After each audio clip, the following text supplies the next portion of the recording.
Halo teman-teman, selamat datang di Belajar Pajak Gratis.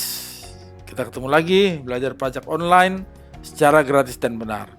Banyak sekali para pengusaha, para pengikut kami, para mahasiswa yang meminta kepada kami untuk menyajikan video kali ini tentang kasus PPN pasal 16D.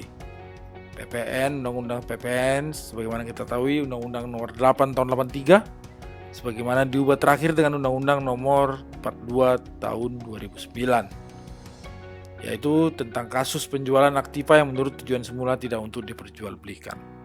Kali ini kami akan menyajikannya. Semoga teman-teman semua memperoleh penjelasan yang baik terhadap kasus PPN pasal 16D ini. Teman-teman, seperti kita ketahui teman-teman, PPN pasal 16D Undang-Undang PPN nomor 42 tahun 2009 menyebutkan bahwa pajak pertambahan nilai dikenakan atas penyerahan barang kena pajak berupa aktiva yang menurut tujuan semula tidak untuk diperjualbelikan oleh pengusaha kena pajak, kecuali atas penyerahan aktiva yang pajak masukannya tidak dapat dikreditkan sebagaimana dimaksud dalam pasal 9 ayat 8 huruf B dan huruf C. Nah, teman-teman, dari pasal 16D ini kita bisa lihat syarat pemajakannya adalah yang pertama, barang yang diserahkan harus barang kena pajak. Penyerahan tersebut adalah penyerahan barang kena pajak. Yang kedua, aktiva yang menurut tujuan semula tidak untuk diperjualbelikan. Artinya aktiva milik perusahaan yang bukan barang jual beli, namun adalah barang modal yang menjadi aset bagi perusahaan atau barang bekas. Yang ketiga, dilakukan oleh pengusaha kena pajak. Yang keempat, kecuali aktiva yang dijual tersebut pajak masukan pada saat perolehannya sesuai pasal 9 ayat 8 huruf B dan C, atau pajak masukannya tidak dapat dikreditkan karena tidak berhubungan dengan usaha atau pembelian mobil sedan, sedan wagon. Teman-teman, untuk memperjelas kita akan memberikan contoh. Pada tanggal 12 Februari 2019, PT Mipajo yang merupakan pengusaha kena pajak yang terdaftar 11 Januari 2012 mengganti mesin pabrik dan menjual mesin pabrik yang lama seharga 10 miliar. Kemudian setelah itu perusahaan juga menjual kulkas seharga 100 juta. Namun pajak masukan atas perolehan kulkas tersebut termasuk dalam 9 ayat 8 huruf B. Atau artinya pada saat pembelian kulkas dia tidak mengkreditkan pajak masukan karena tidak berhubungan dengan usaha PT Mipajo. Nah teman-teman, untuk penjualan mesin pabrik kita bisa lihat mesin adalah barang kena pajak, yes. Mesin adalah aktiva yang menurut tujuan semula tidak untuk diperjualbelikan, yes.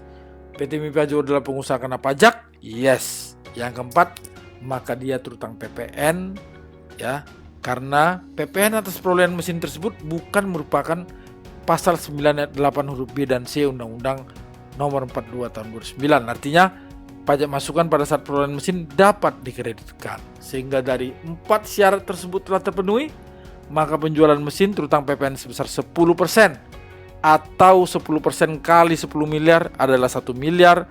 PT Mipajo harus melaporkan dalam SPT masa PPN, dan kalau SPT masa PPN-nya kurang bayar, dia harus menyetorkan ke kas negara sebesar PPN kurang bayarnya tersebut.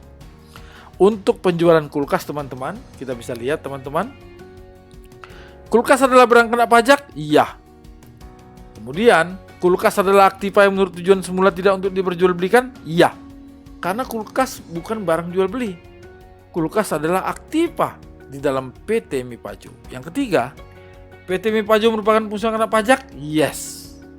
Dia adalah pengusaha kena pajak. Yang keempat, apakah PPN atas kulkas tersebut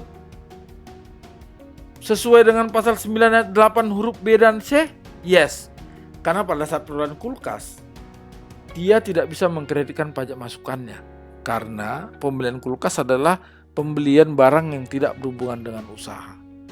Nah, kita bisa lihat teman-teman, satu syarat tidak terpenuhi, yaitu pembelian kulkas merupakan pasal 9 ayat 8 huruf B Undang-Undang PPN nomor 42 tahun 2009. Artinya penjualan kulkas tidak terutang PPN. Jadi penjualan kulkas tidak terutang PPN sesuai pasal 16D Undang-Undang Nomor 42 Tahun 2009 tentang pajak pertambahan.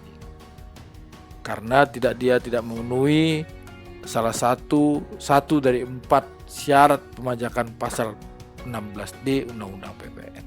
Teman-teman, semoga teman-teman puas dan semoga kita bisa tahu sekarang bagaimana pengenaan pajak pasal 16D atas penjualan aktiva yang menurut tujuan semula tidak untuk diperjualbelikan. Teman-teman, demikian kami sampaikan teman-teman. Ingatlah, kami selalu mengingatkan pajak membangun bangsa, bayarlah pajak dengan benar demi Indonesia maju dan sejahtera. Kalau ada pertanyaan teman-teman, jangan ragu-ragu untuk bertanya kepada kami melalui email ke belajar.pajak.gratis@gmail.com. Kami akan berjanji akan memberikan video-video yang terbaru teman-teman untuk memberikan pelajaran yang terbaik untuk teman-teman semua. Jangan lupa subscribe dan beritakan kepada teman-teman yang lain, kepada keluarga yang lain teman-teman. Teman-teman, terima kasih untuk pengertiannya, untuk perhatiannya teman-teman. Salam sehat dan sukses selalu. Semoga kita sehat-sehat dan sukses selalu. Terima kasih.